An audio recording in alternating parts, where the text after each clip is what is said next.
دلیل کچلی لاشخورها. لاشخورها بسیار بزرگ و کندپروازند. بالهای بسیار پهن و دراز و دم کوتاهی دارند. لاشخورها پرندگانی هستند که از لاشه یعنی جسد حیوانات مرده تغذیه می کنند و حتی برخی از این لاشه ها ممکن است گندیده باشد که به علت فساد از میکروب پوشیده می شود.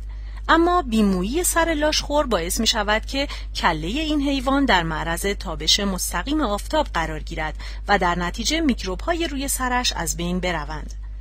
تعداد لاشخورها در زمانهای نچندان دور در ایران فراوان بود و در دنیای باستان دارای ارج و قرب زیادی بودند، اما مدتی است که در کشورمان وضع گونه لاشخور مصری در خطر انقراض و وضعیت لاشخور پشت سفید بحرانی اعلام شده است و حتی برخی احتمال انقراض نسل این پرندگان را در این قاره تا 10 دهه آینده اعلام می کنند.